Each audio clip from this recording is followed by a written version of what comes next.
ஒரே ஒரு ஊர்ல ஒரு ராஜா இருந்தார். அவரு ஒரு வித்தியாசமான ராஜா. எந்த வகையில வித்தியாசமானவர்னு கேட்டா, மக்கள் கிட்ட வரி வசூல் பண்றதுல கொஞ்சம் வித்தியாசமானவர். மற்ற மன்னர்கள் மாதிரி ஒரு நேரடியா வரி வசூல் பண்றது இல்ல, கொஞ்சம் மறைமுகமா அதை பண்ணுவார். அது எப்படின்னா, ஒவ்வொரு குடிமக்களுக்கும் மாசம் ஒரு மரக்கால் நெல்லு மக்கள் கொடுக்கறது இல்ல, ராஜா மக்களுக்கு கொடுப்பார். ஒரு மரக்கால் நெல்ல, அதாவது அரண்மனையில இருந்து ஒவ்வொரு வீட்டுக்கும் நெல் வந்து சேர்ந்துரும். அந்த ஒரு மரக்கால் நெல்ல இவங்க வாங்கிட்டு அதுக்கு பதிலா ஒரு மரக்கால் அரிசிய ராஜாவுக்கு திருப்பி கொடுக்கணும். இதுதான் அந்த ஊர் வழக்கம். ராஜா வந்து ஜனங்களுக்கு நெல்லை கொடுத்துட்டு அதுக்கு பதிலா அதே அளவு அரிசியா திருப்பி வாங்கிக்குவார். இதை தவிர வரி ஏதும் வசூல் பண்றது இல்ல. இப்படி ஒரு ராஜா. இது மேம்போக்கா பாக்குறதுக்கு ஏதோ சாதாரணமா தெரிஞ்சாலும் குடிமக்கள் ரொம்பவும் கஷ்டப்பட்டாங்க. ராஜா கொடுக்கற நெல்லையும் அரிசியாக்கணும், அதோட இன்னும் ஒரு பாதி அரிசியை அவங்க சேர்த்தும் கொடுத்தாகணும். மக்கள் வந்து ராஜாவை திட்ட ஆரம்பிச்சுட்டாங்க. இந்த ராஜா எப்ப சாவார் அப்படின்னு எதிர்பார்க்க ஆரம்பிச்சுட்டாங்க. ஏன்னா ரொம்ப கஷ்டப்படுத்துறாரு அப்படின்னு. பல பேர் அந்த ஊர்ல வீட்டை காலி பண்ணிவிட்டு வெளி தேசத்துக்கு போட்டாங்க. இங்க காலம் தள்ளுறது ரொம்ப கஷ்டம்னு. மக்கள் எதிர்பார்த்தது மாதிரியே நடந்தது. அந்த மன்னன் நோய் வந்து படுத்த படுக்கை ஆயிட்டான். ராஜா இப்படி சாக கிடக்குறாருன்னு தெரிஞ்சும் மக்கள் யாருமே வந்து பாக்கல. எப்படி பாப்பாங்க? அவர் தான் எப்ப போவாருன்னு பாத்துக்கிட்டு இருக்கிறாங்களே. என்னை ஏன் யாருமே வந்து பார்க்க மாட்டேங்கிறாங்க நம்ம குடிமக்கள்ல அப்படின்னு மந்திரி கிட்ட கேட்டார் ராஜா. நம்ம ஊர்ல மக்கள் எங்க இருக்காங்க பாக்குறதுக்குன்னாரு அவரு. ஏன் என்னாச்சு அவங்களுக்குன்னு கேட்டார். அமைச்சர் அப்பதான் அரசனுக்கு அவன் பண்ணின தவறை வந்து சுட்டி காட்டினார். மக்களுக்கு இழைத்த கொடுமையை எடுத்து சொல்லி புரிய வச்சார். அதுக்கப்புறம் தான் மன்னருக்கு ஞானோதயம் வந்தது. செய்த பாவங்களை எண்ணி வருத்தப்பட்டான். மெதுவா அமைச்சர் பக்கம் திரும்பி, எங்க என் புள்ளன்னு கேட்டான். அவர் எங்கேயாவது ஊர் சுத்திக்கிட்டு இருப்பார், சூதாட்ட விடுதிகள்ல கிடப்பார் அப்படின்னாரு அமைச்சர். அவன் எங்க இருந்தாலும் உடனே அழைச்சிட்டு வாங்கன்னு உத்தரவு போட்டார் ராஜா. அடுத்த நாளே இளவரசனை கொண்டாந்து நிறுத்தினாங்க. தந்தையே, என்ன செய்யணும்னா சொல்லுங்க அப்படின்னு கேட்டான் இளவரசன். அவர் சொன்னார், மகனே, மக்களுக்கு வந்து நான் பொல்லாதவன் ஆயிட்டேன், அவங்க எல்லாம் என்ன நல்லவன்னு சொல்லணும். அப்படி அவங்கள சொல்ல வைக்க வேண்டியது உன்னோட பொறுப்புன்னார். தந்தையே, நீங்க வந்து கவலைப்படாதீங்க, உங்களை ரொம்ப ரொம்ப நல்லவர்னு மக்கள் சொல்லும்படியாக நான் செய்யறேன் அப்படின்னா பையன். அதுக்கப்புறம் கொஞ்ச நாள்ல பையன் பட்டத்துக்கு வந்தான். அவன் என்ன பண்ணான், வரி வசூல் பண்ற முறையில ஒரு மாற்றத்தை உண்டு பண்ணான். என்ன மாற்றம் பண்ணனான்னா, ஒவ்வொரு வீட்டுக்கும் ஒரு மரக்கால் உமிய கொடுக்கறது, அதுக்கு பதிலா ஒரு மரக்கால் அரிசியை வாங்கிக்கிறது. அப்பா என்ன பண்ணாரு, நெல்லை கொடுத்துட்டு அரிசியா வாங்கினார். இவன் மகன் வந்து உமிய கொடுத்துட்டு அரிசியா வாங்கினான். கொஞ்ச காலம் ஆச்சு. ஒரு நாள் மந்திரியை கூப்பிட்டு கேட்டான், அமைச்சரே, நம்ம ஊர் மக்கள் என்ன பேசிக்கிறாங்க அப்படின்னு.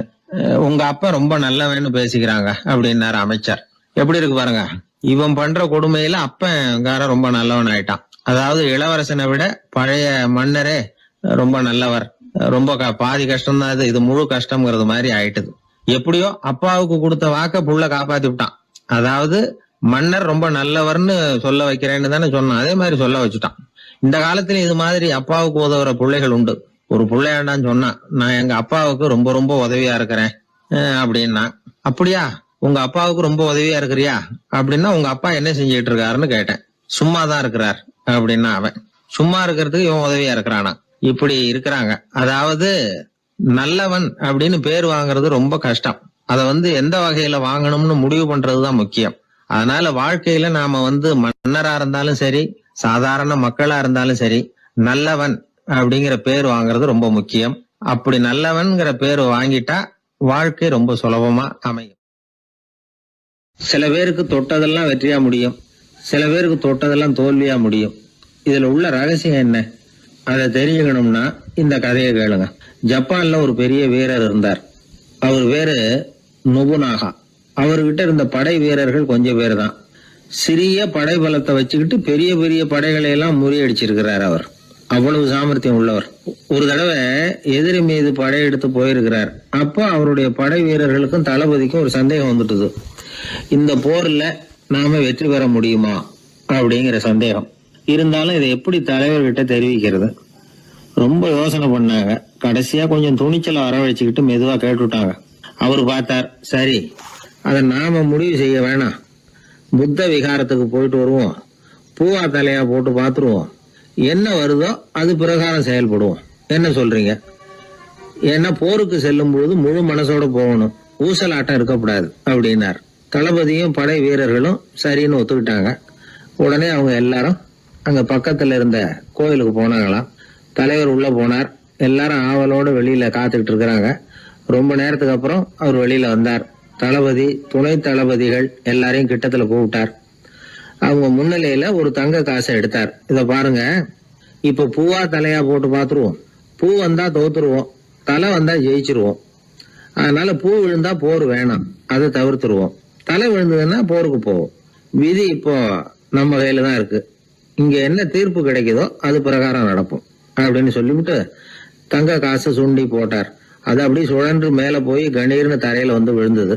எல்லாரும் ஆவலோடு அதை குனிஞ்சி பாக்குறாங்க. தலை விழுந்திருக்குது. ஒரே மகிழ்ச்சி, ஆரவாரம். அதுக்கப்புறம் அவங்களுக்கு சந்தேகம் வரவே இல்லை. அப்படியே உறுதியான ஒரு முடிவோட போருக்கு போனாங்க. வெற்றியோட திரும்பி வந்தாங்க. வெற்றி விழா நடக்குது. தளபதி பேசுறார். இந்த வெற்றியை காசுதான் முடிவு பண்ணிச்சு, அதனால விதியை வெல்ல யாரால முடியும் அப்படின்னார். சொல்லிவிட்டு உட்கார்ந்தார். அப்போ அந்த தலைவர் தன்கிட்ட இருந்த அந்த தங்க காசை எடுத்து ரகசியமா தளபதி கிட்ட கொடுத்தாராம். தளபதி அதை வாங்கி பாக்குறாரு. அந்த நாணயத்துல 2 பக்கமும் தலை தான் இருக்குது. இதுல இருந்து என்ன தெரியுதுன்னா, வெற்றியின் ரகசியம் என்னன்னா மன உறுதி தான். எதை செஞ்சாலும் மனக்குழப்பம் இருக்கக்கூடாது. எண்ணி துணிக கருமம், இது வள்ளுவர் வாக்கு. பரீட்சை ரிசல்ட் வர்ற சமயம் ஒரு பையன் ஒரு காசை சுண்டி போட்டு தலையா பூவா பாத்துக்கிட்டு இருந்தான். என்னப்பா பாஸா ஃபெயிலா பாக்குறியா அப்படின்னு கேட்டாங்க. பரீட்சை ரிசல்ட்டை பொறுத்த வரைக்கும் எனக்கு சந்தேகம் இல்லை சார் அப்படின்னா. அப்புறம் எதுக்கு இது அப்படின்னு கேட்டாங்க. ரிசல்ட் வந்த பிறகு எங்க அப்பா என்னை திட்டுறதோட விட்டுருவாரா இல்ல அடிப்பாரா அப்படிங்கறத தெரிஞ்சுக்கிறதுக்காக இது அப்படின்னு. ஒரு பெரிய சிந்தனையாளர் இருந்தார். அவர் ரஷ்யாவில் இருந்தார். நிறைய புத்தகங்கள் எழுதியிருக்கிறார். அவர் பேரு ஓஸ்பென்ஸ்கி. உலகின் மிகச்சிறந்த 3 புத்தகங்கள்ல ஒண்ணு இவர் எழுதியிருக்கிறார் அப்படின்னு கூட சொல்றது உண்டு. அப்பேற்பட்ட எழுத்தாளர். அந்த காலத்துல குருஜீஃப் அப்படின்னு சொல்லி ஒரு பெரியவர் இருந்தார். ரொம்ப எளிமையான வாழ்க்கை வாழ்ந்துகிட்டு இருந்தவர். இவரை தேடி அந்த எழுத்தாளர் வந்தார். ஐயா, உங்ககிட்ட சில கேள்விகள் கேட்டு விளக்கம் பெறலாம்னு வந்திருக்கிறேன்னார். உடனே அந்த பெரியவர் என்ன செஞ்சார் தெரியுமா? ஒரு வெற்று காகிதத்தை எடுத்தார், அவர்கிட்ட கொடுத்தார். இந்தாங்க, இதை வச்சுக்கங்க. நாம 2 பேரும் பேசுறதுக்கு முந்தி நீங்க ஒரு காரியம் பண்ணணும்னார். என்ன செய்யணும் சொல்லுங்கன்னார் அவரு. இந்த காகிதத்துல உங்களுக்கு தெரிஞ்சதெல்லாம் என்ன, தெரியாததெல்லாம் என்ன அப்படிங்கிற பட்டியலை எழுதிட்டு வாங்க. அதுக்கு பிறகு உங்களுக்கு தெரியாத விஷயங்களை பத்தி நாம 2 பேரும் உரையாடலாம். ஏன்னா உங்களுக்கு தெரிஞ்சதை பத்தி நாம பேசி பிரயோஜனம் இல்லை, தெரியாததை பத்தி பேசினாதான் உங்களுக்கு அது உபயோகமா இருக்கும் அப்படின்னார். இவர் இப்படி சொன்னது அந்த எழுத்தாளருக்கு கொஞ்சம் தர்ம சங்கடமா இருந்தது. நாம எப்பேற்பட்ட சிந்தனையாளர், நம்மள போய் இவர் இப்படி எழுத சொல்றாரு அப்படின்னு நினைச்சாரு. இருந்தாலும் அந்த பெரியவர் பேர்ல இவருக்கு ரொம்ப மரியாதை. அதனால அவர் கொடுத்த காகிதத்தை வாங்கிட்டு தனியா ஒரு இடத்துல போய் உட்கார்ந்தார். யோசிக்க ஆரம்பிச்சார். முதல்ல யோசிச்சார், கடவுளை எனக்கு தெரியுமா அப்படின்னு. கடவுளை பற்றித்தான் எனக்கு தெரியுமே தவிர கடவுளை தெரியாதுங்கிறது புரிஞ்சுது. அதனால தனக்கு தெரிந்த ஒரு விஷயம் கடவுள் அப்படின்னு அவரால் குறிப்பிட முடியல. அடுத்தபடி ஆத்மாவை பத்தி சிந்திச்சார். ஆத்மாவை பற்றித்தான் நமக்கு தெரியுமே தவிர ஆத்மா நமக்கு தெரிஞ்ச விஷயமா இருக்கல அப்படிங்கறது புரிஞ்சுது. அதனால ஆத்மாவையும் தெரிஞ்ச பட்டியல்ல சேர்க்க முடியல. இப்படி ஒவ்வொன்னா அவர் யோசிக்க யோசிக்க எதுவுமே நமக்கு தெரியலங்கிறது அவருக்கு தெளிவாச்சு. நேரா எழுந்திரிச்சு அந்த பெரியவர்கிட்ட போனார். ஐயா, உங்களை சந்திக்கிற வரைக்கும் எவ்வளோ விஷயங்கள் எனக்கு தெரிஞ்சிருக்கிறதாக நினைச்சேன். ஆனா உங்ககிட்ட நிறைய கேள்விகள் கேட்கணுங்கிற ஆர்வத்தோட தான் வந்தேன். ஆனா நீங்க கேட்ட ஒரு கேள்விக்கு விடை காண முயன்ற போது எனக்கு எதுவுமே தெரியலங்கிறத புரிஞ்சுக்கிட்டேன் அப்படின்னார். அப்படின்னா உலக புகழ்பெற்ற இவ்வளவு புத்தகங்களை உங்களால எப்படி எழுத முடிஞ்சதுன்னு கேட்டார். இவர் சொன்னார், ஐயா, இப்பதான் எனக்கு புரியுது. எனக்கு தெளிவில்லாத பல விஷயங்களையும் நான் எழுதியிருக்கிறேன். அவையெல்லாம் வெறும் வார்த்தை குவியல்கள்ங்கிறத நான் இப்போ உணர்றேன். வார்த்தைகளே அறிவு அப்படிங்கிற மயக்கத்தில இருந்து இப்ப நான் விடுபட்டுட்டேன். அறிவு துறையில நான் ஒரு பூஜ்யம்ங்கிறது புரிஞ்சு போச்சு அப்படின்னார். இப்போ பெரியவர் சொன்னார், இப்பதான் உங்களுக்கு உண்மையான அறிவு ஏற்பட ஆரம்பிச்சிருக்குது. எப்போ ஒரு மனிதன் தன்னுடைய அறியாமையை உணர ஆரம்பிக்கிறானோ அப்போதுதான் அறிவின் தொடக்கத்துல அடி எடுத்து வைக்கிறான் அப்படின்னார். அதுக்கு பிறகு என்னாச்சு தெரியுமா? இந்த எழுத்தாளர், சிந்தனையாளர் ஓஸ்பென்ஸ்கி புஸ்தகம் எதுவுமே எழுதலையாம், அதோட விட்டாராம். நம்முடைய அறியாமை நமக்கு புரிய ஆரம்பிச்சுட்டதுன்னா நமக்கு அறிவு வளர ஆரம்பிச்சுட்டதுன்னு அர்த்தம். அது நமக்கு புரியறது இல்லை, அதுதான் சிக்கல். ஒரு நண்பர் சொன்னார், சார், நான் எப்போ வீட்டை பூட்டி விட்டு வெளியூர் போனாலும் திருடன் பூட்டை உடைச்சு விடுறான். அதனால இப்ப புத்திசாலித்தனமா ஒரு காரியம் பண்ணிவிட்டு உங்க ஊருக்கு வந்திருக்கிறேன்னார். என்ன செஞ்சிருக்கிறீங்கன்னு கேட்டேன். வீட்டை பூட்டாமலே வந்துட்டேன் அப்படின்னார். அளவுக்கு மிஞ்சினால் அமிர்தமும் நஞ்சு அப்படின்னு சொல்லுவாங்க. அது உண்மைதான். ஒருத்தருக்கு அளவுக்கு மீறிய புகழ் வந்துட்டுதுன்னு வச்சுக்கோங்க, அது கூட ஆபத்தாக போயிடுறது உண்டு. பழங்காலத்துல எல்லாம் கிரேக்க தேசத்தில் ஒரு பழக்கம் உண்டாம். அதாவது யாராவது ஒருத்தரை நாடு கடத்தணும்னா அதுக்கு ஒரு வழி உண்டு. அதாவது ஒருத்தரை நாடு கடத்தணும்னு மக்கள் விரும்புகிறாங்கன்னு வச்சுங்களேன், அவர் பேரை ஒரு மண்பாண்ட ஓட்டுச்சில்லில் எழுதி அதை ஒரு குறிப்பிட்ட பொது இடத்துல போட்டுற வேண்டியது, அவ்வளவுதான். இது மாதிரி பல பேர் போட்டுக்கிட்டே இருப்பாங்க. எல்லாம் அப்படியே குவிஞ்சு போயிடும். அந்த ஓட்டாஞ்சில்லு குவியலில் யாருடைய பேர் அதிகமாக இருக்குதோ அந்த நபரை ஒரு 10 ஆண்டுகள் நாடு கடத்தி விடுவாங்க. இது அந்த ஊர் வழக்கமாக. ஒரு நாள் அந்த குவியலுக்கு பக்கத்தில் ஒரு ஆள் நின்றுக்கிட்டு இருக்கிறான். அவன் கையில் ஒரு ஓட்டாஞ்சில்லு வச்சுருக்கிறான். அதில் யாரோட பேரையோ எழுதணும், எழுதி அந்த இடத்துல போடணுங்கிறது அவன் ஆசை. ஆனால் அவன் படிக்காதவன், அதனால் எழுத தெரியல. யாராவது அந்த வழியாக வர்றாங்களான்னு பார்த்துக்கிட்டே நின்றுக்கிட்டு இருந்தான். ஒரு பெரியவர் வந்துக்கிட்டு இருந்தார். அவர்கிட்ட ஓடினான். கையில் இருந்த மண்பாண்ட சில்லை கொடுத்தான். ஐயா, இதில் ஒரு பேர் எழுதி கொடுங்களேன்னா. அந்த பெரியவர் அதை வாங்கி கையில் வச்சுக்கிட்டு, என்ன பேர் எழுதணும் சொல்லு அப்படின்னா. இவன் சொன்னான், அரிஸ்டைடிஸ் அப்படின்னு எழுதுங்க அப்படின்னா. இதை கேட்டதும் அந்த பெரியவருக்கு அதிர்ச்சி. ஏன்னா அவர் தான் அரிஸ்டைடிஸ், தத்துவ மேதை அரிஸ்டைடிஸ் அவர். இருந்தாலும் நான் தான் அதுங்கிறத காட்டிக்காமல் அந்த ஆளுக்கிட்ட கேட்டார். அது சரிப்பா, அரிஸ்டைடிஸுங்கிற பேரை எழுத சொல்கிற, அவர் உனக்கு என்ன கெடுதல் பண்ணார்? அவர் பேரை இதில் எழுத சொல்கிறியே அப்படின்னு கேட்டிருக்கார். அதுக்கு இவன் சொன்னானா, அவர் எனக்கு எந்த கெடுதலும் பண்ணலை, அவரை நான் பார்த்தது கூட இல்லை அப்படின்ட்டுருக்கான். அப்புறம் எதுக்காக அவரை நாடு கடத்தணும்னு நீ ஆசைப்படுற அப்படின்னு கேட்டிருக்கார். இப்போ அந்த ஆள் சொல்கிறான், அரிஸ்டைடஸை பற்றி எல்லாரும் பேசுகிறாங்க, அவர் ரொம்ப நல்லவர், அவர் ஒரு பெரிய அறிவாளிங்கிறாங்க, அவர் ஒரு பெரிய வள்ளல், பேரறிஞர், இப்படி எல்லாரும் சொல்கிறத கேட்டு கேட்டு எனக்கு ரொம்ப அலுத்து போயிட்டுது, அதனால தான் வெறுப்பாயிட்டேன் அப்படின்னு நானும். இதிலேருந்து என்ன தெரியுது? நாம் நல்லவனாக இருக்கிறதுல ஒன்றும் இடைஞ்சல் இல்லை. ஆனால் நம்மளை நல்லவன் நல்லவன் எல்லாரும் சொல்ல ஆரம்பிச்சிட்டாங்கன்னு வச்சுக்கோங்க, அப்போ இடைஞ்சல் ஆரம்பம்னு அர்த்தம். எதுவுமே அளவுக்கு மிஞ்சி போகாமல் பார்த்துக்க வேண்டியது ரொம்ப அவசியம். அளவுக்கு அதிகமாக ஆசைப்படாதவங்களில் ஆப்ரஹாம் லிங்கனும் ஒருத்தரான். அவர் ஒரு தடவை தன்னுடைய நண்பர்கள்கிட்ட பேசிக்கிட்டு இருந்தாராம். ஒருத்தர் கேட்டிருக்கார், ஒரு மனுஷனுக்கு கால்கள் எவ்வளோ உயரம் இருக்கணும் அப்படின்னு கேட்டாராம். இதுக்கு ஆப்ரஹாம் லிங்கன் சொன்னாராம், அது என்ன, இடுப்புலேருந்து தரையை தொடுற அளவுக்கு உயரம் இருந்தால் போதும் அப்படின்னாராம். ஒரு ஜென் துறவி, அவருக்கு ரொம்ப வயசாகிட்டுது, கடைசி காலம். நண்பர்களெல்லாம் கூப்பிட்டார். நண்பர்களே, நான் வித்தியாசமான முறையில் சாகணும்னு ஆசைப்படுறேன், அதுக்கு ஏதாவது யோசனை சொல்லுங்களேன் அப்படின்னு கேட்டாராம். நண்பர்கள் சிரித்தாங்க. என்ன பேச்சு பேசுகிறீங்க, சாவறதுங்கிறது என்ன விளையாட்டு கத்தனமான காரியமா அப்படின்னு கேட்டிருக்காங்க. அந்த துறவி கொஞ்ச நேரம் யோசனை பண்ணார். அப்புறம் கேட்டாராம், இது வரைக்கும் யாராவது நடந்துக்கிட்டே இறந்துருக்குறாங்களா அப்படின்னாராம். எல்லாரும் இல்லைன்னாங்களாம். ஒருத்தர் மட்டும் சொல்லியிருக்கார், அப்படியும் ஒருத்தர் இறந்துருக்கிறதாக ஒரு கதையில் படிச்சிருக்கிறேன், ஒரு ஞானியால் தான் அப்படியெல்லாம் செய்ய முடியும் அப்படின்னு அவர் சொன்னாராம். சரி, அப்படின்னா அந்த முறை நமக்கு வேணாம், நின்றுக்கிட்டே யாராவது உயிரை விட்டுருக்காங்களா அப்படின்னு விசாரித்தாராம். அப்படியும் ஒருத்தர் இறந்துருக்கிறார் அப்படின்னாங்களாம். மறுபடியும் அந்த துறவி யோசனை பண்ணியிருக்கிறார். ஏதாவது வித்தியாசமான முறையில் நாம் போகணும் அப்படிங்கிறது அவருடைய விருப்பம். மனிதன் எப்படி வாழ்கிறானோ அப்படி இறப்பது தான் நல்லது. சரி, யாராவது தலைகீழாக யோகம் செய்யும் நிலையில் இறந்துருக்கிறாங்களா அப்படின்னு விசாரித்தாராம். நண்பர்கள் சிரித்தாங்க. தலைகீழாக நின்னபடி இறந்ததாக நாங்கள் கேள்விப்பட்டதே இல்லை, அது முடியாத காரியம் அப்படின்ட்டுருக்காங்க. இப்போ அந்த துறவிக்கு திடீர்னு உற்சாகம் வந்துட்டுது. உடனே எழுந்திரிச்சார், தலைகீழாக நின்னார், அப்படியே உயிரை விட்டுட்டார். அவ்வளோதான். அந்த மடாலயத்தில் ஒரே குழப்பம், எப்படி அவரை கீழே இறக்கி படுக்க வைக்கிறது அப்படின்னு புரியல.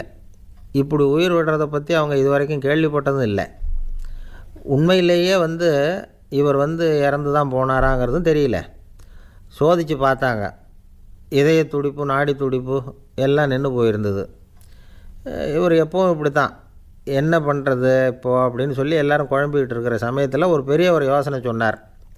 இந்த துறவியோட மூத்த சகோதரி பக்கத்து மடாலயத்தில் இருக்கிறாங்க, அவங்கள இங்கே அழைச்சிட்டு வந்தால் ஏதாவது வழி கிடைக்கும் அப்படின்னார். அந்த அம்மாவுக்கு 90 வயசு. அழைச்சிட்டு வந்தாங்க. ஒரு குச்சியை ஊன்றிக்கிட்டு அப்படியே மெதுவாக நடந்து வந்தாங்க. வந்து தம்பி தலைகீழாக நின்று உயிர் விட்டு இறக்கிறத பார்த்தாங்க. தம்பின்னு கூப்பிட்டு பார்த்தாங்க, ஒன்றும் காணோம். உடனே என்ன பண்ணாங்க, தன்னுடைய கைத்தடியால் தம்பியோட உடலை ஒரு தட்டு தட்டினாங்க. ஏப்பா சாகிறப்பவும் உன்னுடைய குறும்புத்தனத்தை விடலையா? இப்படியாடா சாகிறது, ஒழுங்காக செத்து தொலை அப்படின்னாங்களாம். அவ்வளவுதான். உடனே அந்த துறவி திரும்பி நேராக நின்னார். அக்கா கோவப்படாத, நான் ஒழுங்காக சாகிறேன், எப்படி செத்தா என்ன, எல்லாம் எனக்கு ஒன்று தான் அப்படின்னு சொல்லிவிட்டு அப்படியே தரையில் படுத்து உயிரை விட்டாராம். அதுக்கப்புறம் அந்த அம்மா கோலை வந்து கையில் எடுத்துக்கிட்டு அப்படியே திரும்பி கூட பார்க்காம அவங்க பாட்டுக்கு போயிட்டாங்களாம். மரணத்தை ஒரு விளையாட்டாக ஆக்கிய அந்த துறவிக்கு வாழ்க்கையே ஒரு விளையாட்டாக தான் இருந்திருக்குது. எந்த நோக்கமும் இல்லாமல் செயல்படுறதுன்னா என்னங்கிறதும் அவருக்கு தெரிஞ்சிருக்குது. பயனை எதிர்பார்க்காமல் பணி செய்து வாழ்ந்து மறைந்த மகான் அவர். தம்முடைய தொழிலை வந்து விளையாட்டு போல் செய்ய தெரிஞ்சவருக்கு வாழ்க்கையே ஒரு விளையாட்டாக மாறிடும். எல்லாமே விளையாட்டாகி விடுகிற போது மரணமும் விளையாட்டாகிவிடும் அப்படிங்கிறது தான் அந்த தத்துவம். ஆனால் அதுக்கு முன்னாடி உங்களுக்குள்ளே இருக்கிற உண்மையான நடிகனை வந்து நீங்கள் அடையாளம் கண்டுபிடிக்கணும்.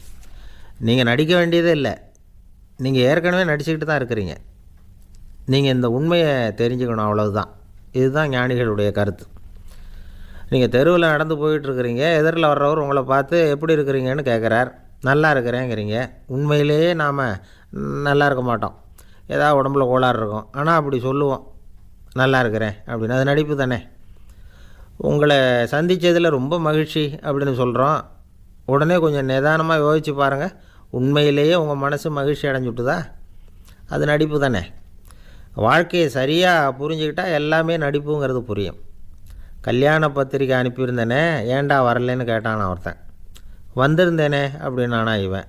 டேய் ஏன்டா போய் சொல்கிற, நான் பத்திரிக்கையே உனக்கு அனுப்பலையே அப்படின்ட்டுருக்கான் அவன்.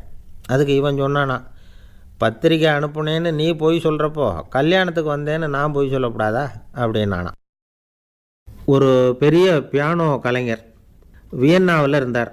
ரொம்ப புகழ்பெற்ற இசை கலைஞர் அவர். இங்கிலாந்து மகாராணி விக்டோரியா அவருடைய சங்கீதத்தை கேட்கணும்னு ஆசைப்பட்டாங்க.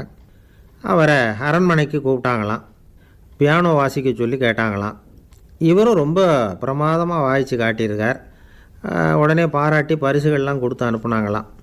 அந்த இசையை கேட்குறதுல அரசிக்கு ரொம்பவும் ஆர்வம் உண்டு.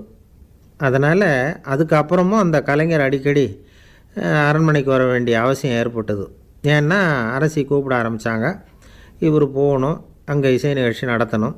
இவர் அங்கே பாடி வாசிக்கிறது உண்டு. ஒரு தடவை வந்து மகாராணி அவரை பார்த்து உங்கள் நாட்டு தேசிய கீதம் பாடுங்களேன் அப்படின்னு கேட்டாங்களாம். உடனே அவர் தன்னுடைய நாடான ஆஸ்திரியாவின் தேசிய கீதத்தை பாடியிருக்கிறார். அவர் பாட ஆரம்பித்த உடனே மகாராணி எழுந்திரிச்சு நின்னாங்களாம். அதுக்கு மரியாதை செலுத்துகிற நோக்கத்தோடு பாட்டு முடிகிற வரைக்கும் அப்படியே நின்றுக்கிட்டு இருந்தாங்களாம். இதுதான் அந்த அரசியினுடைய பெருந்தன்மை. அதாவது நாட்டுப்பற்றுங்கிறது அந்த அளவுக்கு அப்படி இருக்கணும். இப்படி ஒரு அரசியே நம்ம நாட்டு தேசிய கீதத்துக்கு எழுந்திரிச்சு நின்று மரியாதை செலுத்துகிறாங்க அப்படிங்கிறத புரிஞ்சிக்கும் பொழுது அந்த முதிய கலைஞரின் மகிழ்ச்சிக்கு அளவே இல்லையாம். அதுக்கப்புறம் அந்த பியானோ கலைஞர் ஒரு நாள் தன்னுடைய நண்பர் ஒருத்தர்கிட்ட பேசிக்கிட்டு இருந்தாராம். அப்போ சொன்னாராம், மகாராணியார் வந்து எனக்கு எவ்வளவோ பரிசுகள்லாம் கொடுத்துருக்குறாங்க. ஒரு தடவை எனக்கு வைரக்கல் பதித்த அணி ஒன்றை கூட பரிசாக கொடுத்தாங்க.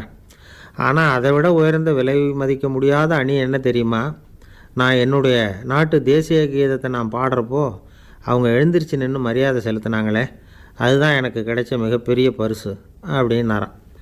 எனக்கு தெரிஞ்ச சங்கீத வித்வான் ஒருத்தர் இருக்கார். சமீபத்தில் ஒரு நாள் அவரை பார்த்தேன். எப்படி போயிட்டுருக்கு உங்கள் தொழில் அப்படின்னு கேட்டேன். ரொம்பவும் வித்தியாசமாக போயிட்டுருக்குங்க அப்படின்னார். என்ன சொல்கிறீங்க அப்படின்னேன். முன்னாடியெல்லாம் நான் பாடினா எதிரில் இருக்கிறவங்க தான் எழுந்திரிச்சு போயிட்டு இருந்தாங்க. இப்போ எப்படின்னா நான் பாட ஆரம்பிச்சுட்டா உடனே பக்கவாத்தியக்காரனே எழுந்திரிச்சு போயிடுறான் அப்படின்னார் ரொம்ப வேதனையோட. எது ரொம்பவும் கஷ்டமான காரியம் அப்படின்னு கேட்டார் ஒருத்தர். ஒருத்தருக்கு ஒருத்தர் சண்டை போடாமல் இருக்கிறது தான் ரொம்ப கஷ்டமான காரியம் அப்படின்னு தோணுது. ஒரு நாட்டுக்கும் இன்னொரு நாட்டுக்கும் சண்டை, நாட்டுக்குள்ளேயே ஒரு குரூப்புக்கும் இன்னொரு குரூப்புக்கும் சண்டை. ஏன் சண்டை போட்டுக்கிறீங்கன்னு கேட்டு பாருங்கள். நாங்கள் சமாதானத்துக்காக தான் சண்டை போட்டுக்கிறோம் அப்படிம்பாங்க.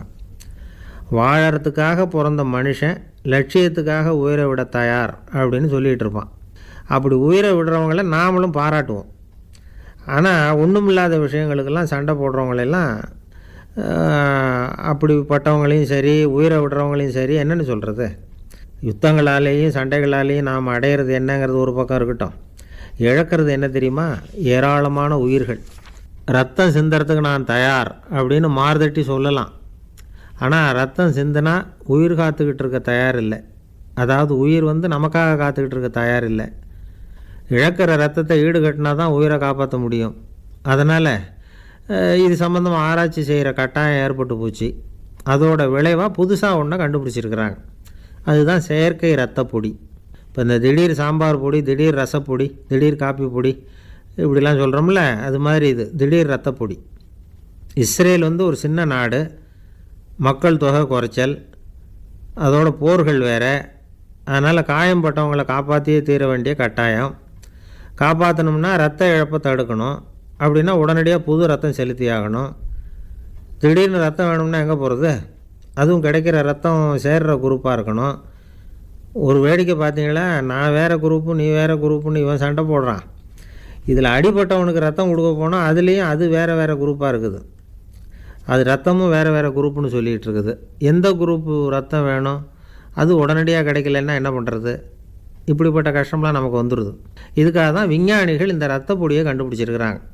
அதாவது ஒரு ஆள் அடிபட்டு போட்டான்னு வச்சுங்களேன், அவனுக்கு ரத்தம் கிடைக்கல, உடனே என்ன பண்ணலாம்? இந்த சுத்தப்படுத்தப்பட்ட தண்ணீரை கொஞ்சம் எடுத்துக்க வேண்டியது, அதில் இந்த ரத்த பொடியை கரைக்க வேண்டியது. இப்போ இந்த செயற்கை ரத்தம் தயாராகிட்டுது. இதை அந்த ஆள் உடம்புல ஏற்றி விட்டுற வேண்டியது. இயற்கையாக நம்ம உடம்பில் இருக்கிற ரத்தம் என்னென்ன வேலை செய்யுதோ அதே வேலையை இதுவும் செய்யும். அதாவது ஆக்சிஜனை உடம்புல எல்லா இடத்துக்கும் எடுத்துகிட்டு போகுது. அந்த வேலையை இந்த செயற்கை ரத்தமும் செஞ்சுருது. ஆனால் ஒரு விஷயம், இந்த செயற்கை ரத்தம் ஒரு அவசரத்துக்கு தான் உபயோகப்படுத்தலாம், ஒரு முதல் உதவி மாதிரி. அதை அப்படியே நிரந்தரமாக விட்டுற முடியாது. பின்னாடி தேவையான குரூப்பு உண்மையான ரத்தம் கிடைச்ச உடனே அதை செலுத்திக்கணும். உண்மையான ரத்தத்தை 20லேருந்து 40 நாள் வரைக்கும் தான் பாதுகாக்க முடியும். அதுவும் குளிர்பதன பெட்டியில். அதுக்குள்ளே உபயோகப்படுத்தலைன்னா அது வீணாக போயிடும். இந்த ரத்த பொடி அப்படி இல்லை, எவ்வளோ நாள் வேணும்னாலும் அப்படியே வச்சுருக்கலாம். குளிர்பதன பெட்டியும் தேவையில்லை. ஆனால் ஒன்று, இது தண்ணியில் கலந்து செயற்கை ரத்தமாக ஆக்கிவிட்டா அதோட வலு 72 மணி நேரம் தான். அதாவது 3 நாள். அதுக்குள்ளே அந்த ஆசாமியை எங்கேயாவது ஆஸ்பத்திரிக்கு தூக்கிட்டு போய் உண்மையான ரத்தத்தை கொடுத்துடணும். சண்டையில் அடிபடுறவங்க, சாலை விபத்தில் அடிபடுறவங்க, இவங்களுக்கெல்லாம் அவசரத்துக்கு கை கொடுத்து உதவுறது இந்த செயற்கை ரத்த பொடி. அதுக்கப்புறம் நாம் கொடுக்குற ரத்தம் தான் அவங்கள காப்பாற்றணும். இன்றைக்கி ரத்தத்தை தானமாக கொடுக்க தயாராக இருக்கிற நல்ல உள்ளங்கள் ஏராளம். எவ்வளவு ஆக்சிடெண்ட்டு, ஆப்ரேஷன், இதில் சம்மந்தப்பட்டவங்களை காப்பாற்றுறது நாம் தானமாக கொடுக்குற ரத்தம் தானே. ஒரு ஆக்சிடெண்ட்டு, ஒரு ஸ்கூட்டர் ஒரு ஆள் மேலே மோதி விட்டுது, பார்த்து வரக்கூடாதா அப்படின்னா அந்த ஆள், நீ தான் பார்த்து நடக்கணும், ஏன்னா 20 வருஷமாக நான் அந்த ஸ்கூட்டரை ஓட்டிக்கிட்டு இருக்கிறேன் அப்படின்னானா இவன். இதுக்கு அவன் சொன்னானா, நீ தான் பார்த்து ஓட்டணும், ஏன்னா 40 வருஷமாக நான் இப்படி நடந்துக்கிட்டு இருக்கிறேன் அப்படின்னானா. ஒரு ஊரில் ஒரு ராஜா இருந்தார். பெரிய அரண்மனையில் தான் இருக்கிறார். எல்லா வசதியும் இருந்தது. இருந்தாலும் அவர் எல்லாரும் சொல்கிறது எப்படி தெரியுமா? பிச்சைக்கார ராஜா. அப்படி ஒரு பேர் அவருக்கு நிலச்சி போச்சு. ஜனங்களும் சரி, மற்ற தேசங்களில் உள்ளவங்களும் சரி, அவர் அந்த பேர் சொல்லியே குறிப்பிடுறது வழக்கமாக போட்டுது.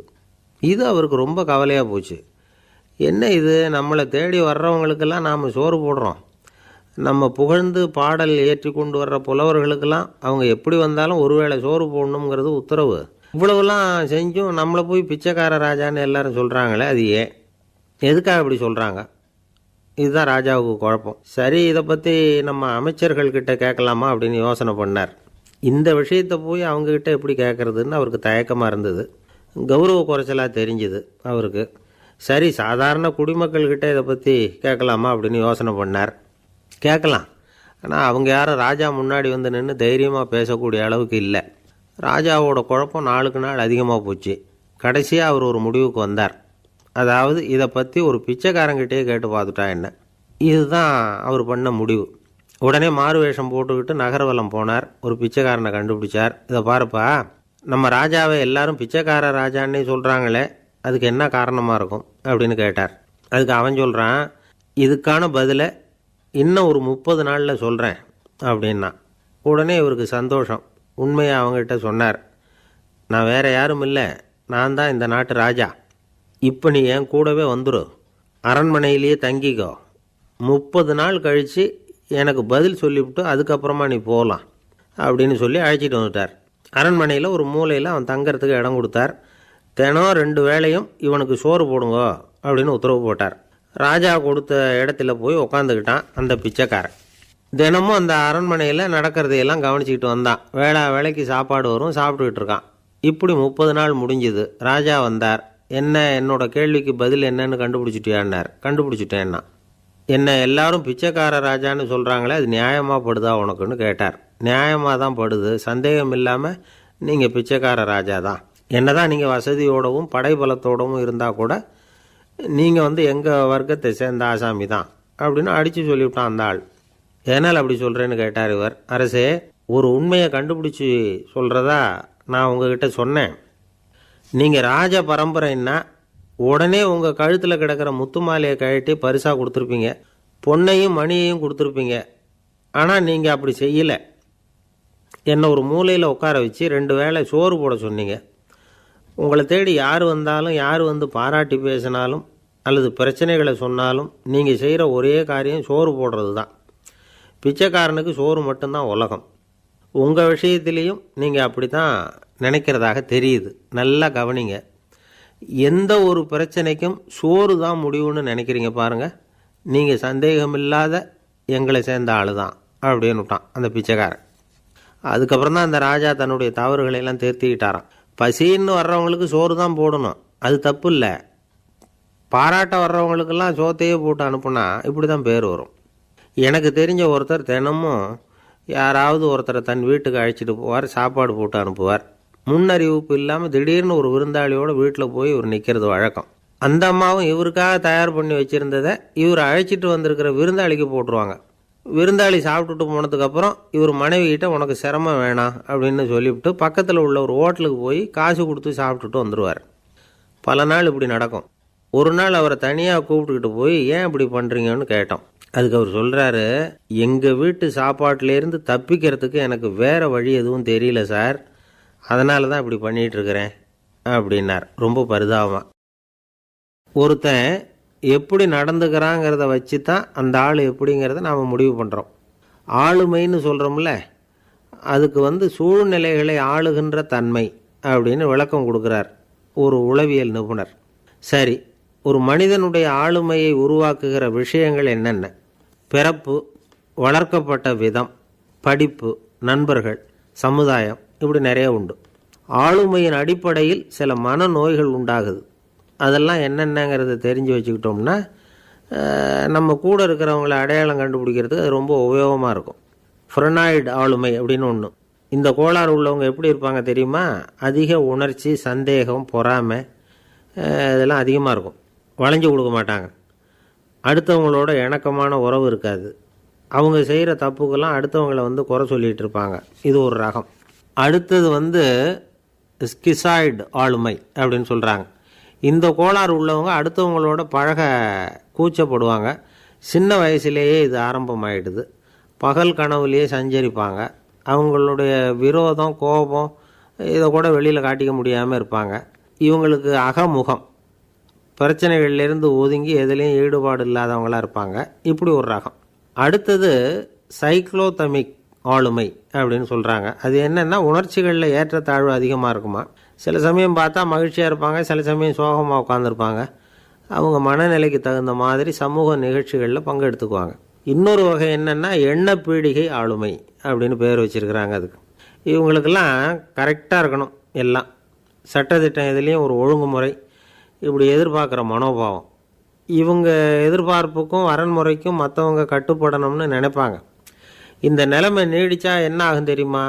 அலைக்கழிக்கிற எண்ணங்கள் திரும்ப திரும்ப ஒரே செயலை செய்ய தூண்டுற மனத்தளர்ச்சிக்கு ஆளாயிடுறாங்க. அடுத்தது ஹிஸ்டீரியா ஆளுமை. சின்ன விஷயத்தையெல்லாம் பெருசுப்படுத்தி நாடகமாக்குற நடிகர்கள் இவங்க. உணர்ச்சி அதிகம் உள்ளவங்க. இவங்க மன எழுச்சியில் பக்குவமின்மை, குழந்தைத்தனம், முதிர்ச்சியின்மை எல்லாம் இருக்கும். தன்னலம் மிக்க குணம். பிறர் தன்னை மட்டுமே கவனிக்கணும்னு நினச்சி செயல்படுறது, இதெல்லாம் இவங்க அடையாளம். அடுத்த ரகம் எப்படின்னா வளர்ச்சியற்ற ஆளுமைன்னு சொல்கிறாங்க. அடுத்தவங்களோட இணங்கி போக முடியாதவங்க, அறிவு, மன எழுச்சி, சமூக உறவு இதில் எல்லாம் போதுமான வளர்ச்சியையும் நிறைவையும் பெற முடியாதவங்க, இவங்களால வாழ்க்கையில் முன்னேற முடியாது. பிச்சைக்காரங்க, குற்றவாளிகள் இவங்ககிட்டெல்லாம் இது மாதிரியான ஆளுமை அதிகமாக இருக்குமா. அடுத்தது என்னென்னா சோர்வுடைய ஆளுமை. எதுலேயும் உற்சாகம் இல்லாமல் சோர்ந்து போயிருப்பாங்க.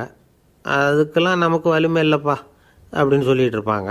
சின்ன விஷயங்களுக்கெல்லாம் அதிர்ச்சி அடையிறது, வாழ்வின் சுவையை அனுபவிக்க முடியாதவங்க. இன்னொரு ரகம், இது கொதித்தெழும் ஆளுமைங்கிறாங்க. எதுக்கு எடுத்தாலும் ஆத்திரம், குரோதம், வன் செயல் இதிலெல்லாம் ஈடுபாடு இப்படி உள்ளவங்க. நத்தை வகை ஆளுமை அப்படின்னு ஒன்று. அடுத்தவங்க மேலே விரோதம் இருக்கும், அடிக்கணுங்கிற எண்ணம் இருக்கும். ஆனால் அதை அப்படியே வெளியில் காட்டாமல் அதே சமயம் அமைதியான முறையில் வெறுப்பை வெளிக்காட்டுற ரகம். இவங்கெல்லாம் பேசாமல் கம்முன்னு இருந்துக்கிட்டே நினச்சதை நிறைவேற்றிக்கிடுவாங்க. முன்ஜாக்கிரதை ஆளுமை அப்படின்னு ஒரு ரகமாக. பாதுகாப்பின்மை, சந்தேகம், முழுமையின்மை, அறவேக்காட்டுத்தனம் இந்த மனப்போக்கு அதிகமாக இருக்கிறதுனால அகம்பாவம், புடிவாதம், எச்சரிக்கை எல்லாம் அளவுக்கு மீறி இருக்கும். இதுவரைக்கும் நாம் பேசிக்கிட்டு இருந்த ஆளுமை பண்புகள் அளவுக்கு அதிகமாக போயிட்டுதுன்னா ஆளுமை கோளாறுகள் ஏற்படும். அதன் அடிப்படையில் மனவியாதிகள் வருமா. அதனால் இணக்கமான, எல்லாரும் விரும்புகிற இயல்பான ஆளுமையை பெறுவதற்கு நாம் முயற்சி செய்யணும் அப்படிங்கிறது மனோதத்துவ நிபுணர்களுடைய ஆலோசனை. ஒருத்தர் ஒரு மனோதத்துவ டாக்டரை தேடிட்டு வந்தாராம். டாக்டர், எனக்கு மனசில் ஏதோ வியாதி, ஆளுமை கோளாறு, அதாவது எனக்கு சீக்கிரமாக செத்து போனால் தேவையில்லைன்னு தோணுது அப்படின்னாராம்.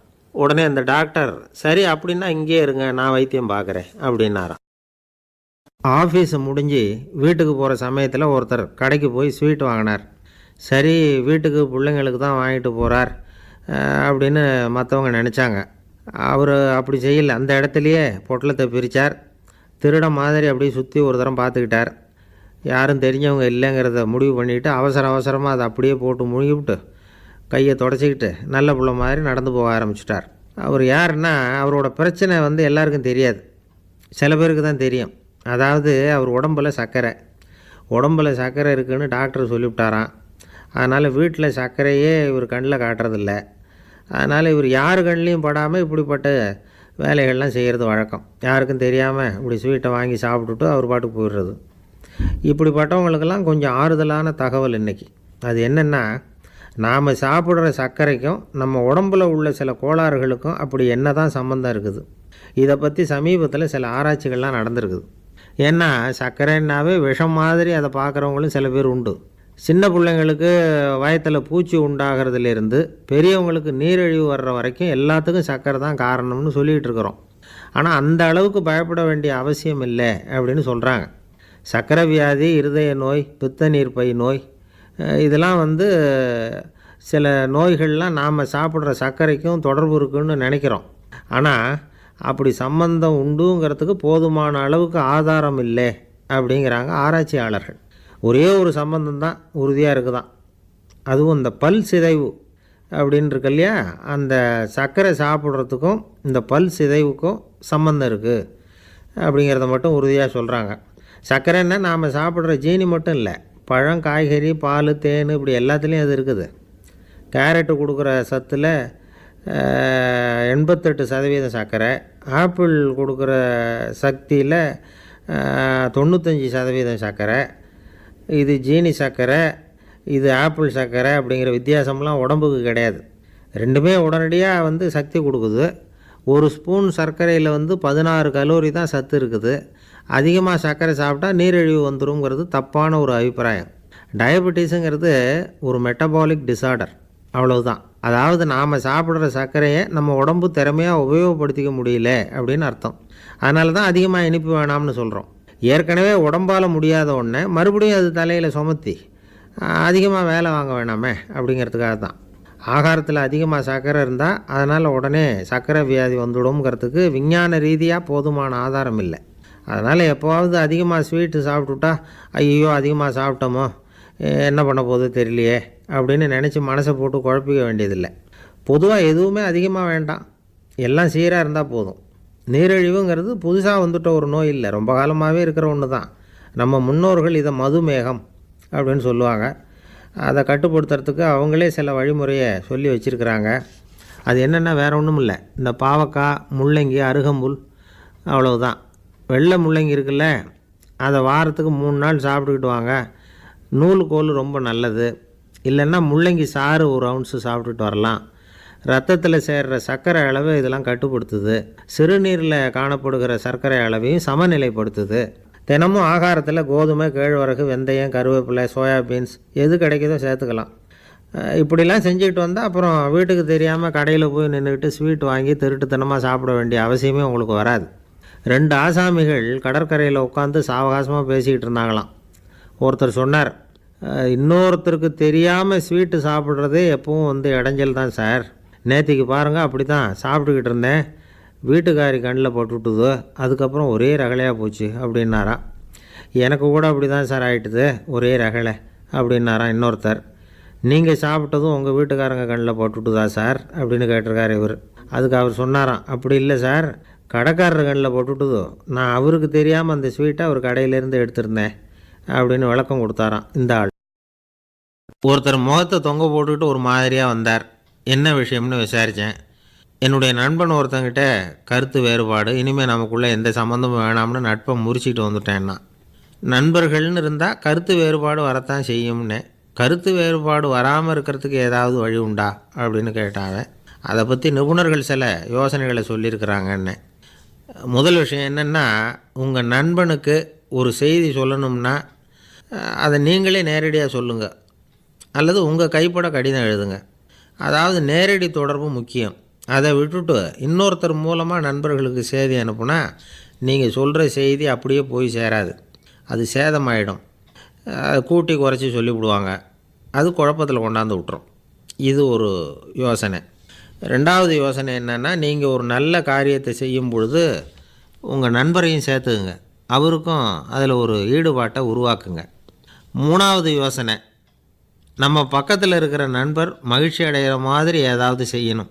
சின்ன சின்ன செயல்களாக இருந்தாலும் பரவாயில்ல, அவர் நமக்கு எதுவும் செய்யலையே, நாம் எதுக்கு செய்யணும் அப்படின்னு நினச்சிக்கிட்டு இருக்கக்கூடாது.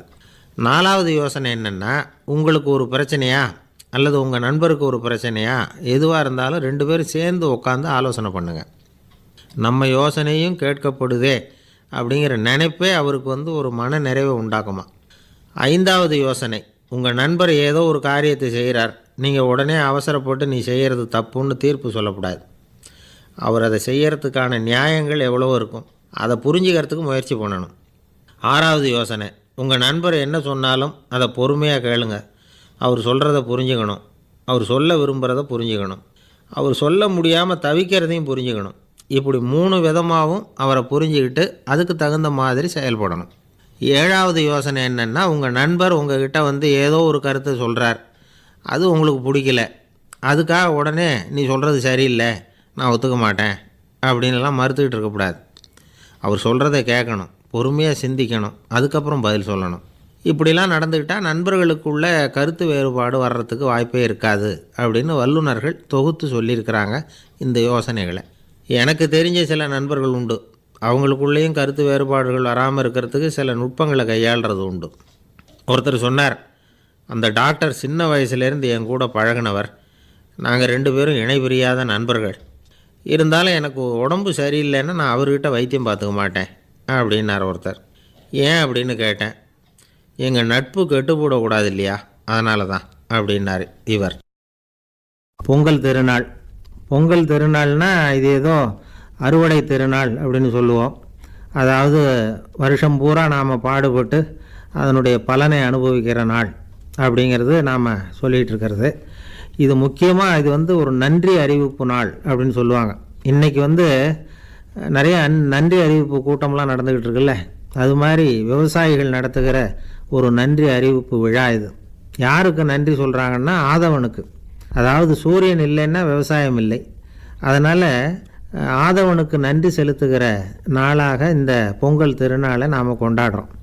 அதாவது இந்த பொங்கலில் விவசாயிகள்கிட்டேருந்து நிறைய பண்புகளை நாம் தெரிஞ்சுக்க வேண்டிய நாள் இது. விவசாயிகள் அவங்க விவசாயம் முன்னேறி இருக்கிற அளவுக்கு விவசாயிகளுடைய வாழ்க்கை தரம் முன்னேறலை. அந்த அளவுக்கு அவர்கள் நாட்டுக்காக உழைச்சிக்கிட்டு இருக்கிறாங்க. அந்த காலத்திலே அதை பற்றி ஒரு கதை சொல்கிறது உண்டு. ஒரு வயசான ஆள் நிலத்தில் ஏறு உழுதுகிட்டு இருந்தாராம். கிழிஞ்சு போன ஒரு சின்ன துண்டை தான் இடுப்பில் கட்டியிருந்தாராம். தலையில் ஒரு கந்தலை சுற்றி இருந்தார். உடம்பு பூரா சேரு, ரொம்ப ஏழை. ஏறு ஓட்டிகிட்டு இருக்கிறவர் வேறு எப்படி இருப்பார்? இருந்தாலும் அந்த ஆள் ரொம்ப ஜாலியாக பாட்டு பாடிக்கிட்டே ஏறு உழுதுகிட்டு இருந்தாராம்.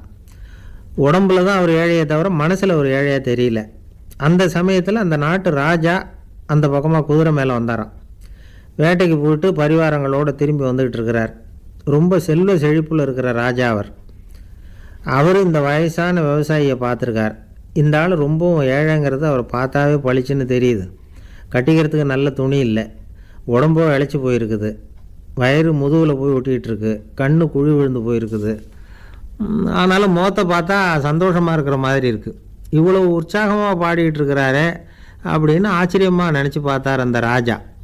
சரி, அவர்கிட்ட கொஞ்சம் பேச்சு கொடுத்து பார்க்கலாம் அப்படின்னு முடிவு பண்ணார். ஐயா பெரியவரே, இப்படி கொஞ்சம் வர முடியுமான்னாராம். பொழுது போகிறதுக்குள்ளே நான் இந்த வயல் பூரா உழவு ஓட்டி ஆகணும், அதனால் பேசுகிறதுக்கு நேரம் இல்லை அப்படின்னாராம் அந்த பெரியவர். என்ன அவ்வளவு அவசரமாக? மீதி இருந்தால் நாளைக்கு உழுதக்கூடாதா? அது சரி, உனக்கு எத்தனை ஏக்கர் நிலம் இருக்குது அப்படின்னு விசாரிச்சிருக்கார் ராஜா. எனக்குன்னு சொந்தமாக உள்ளங்கை அளவு கூட நிலம் கிடையாது. இது எங்கள் முதலாளியோட நிலம். இதை பூராவும் உழுது முடித்தாதான் அவர் கூலி கொடுப்பார். நான் கூலிக்கு உழுதுகிட்டு இருக்கிறேன். உங்ககிட்ட பேசிக்கிட்டு இருந்தால் அவருக்கு துரோகம் பண்ணது மாதிரி ஆகிடும் அப்படின்னாராம். ராஜா குதிரையை விட்டு கீழே இறங்கினார். வரப்பில் நடந்து அந்த பெரியவர்கிட்டே போனாராம். சரி, ஒரு நாள் பூரா உழுதா உனக்கு எவ்வளவு கூலின்னு கேட்டிருக்கார். 8 அணா கூலி கிடைக்கும்னாராம் அவர்.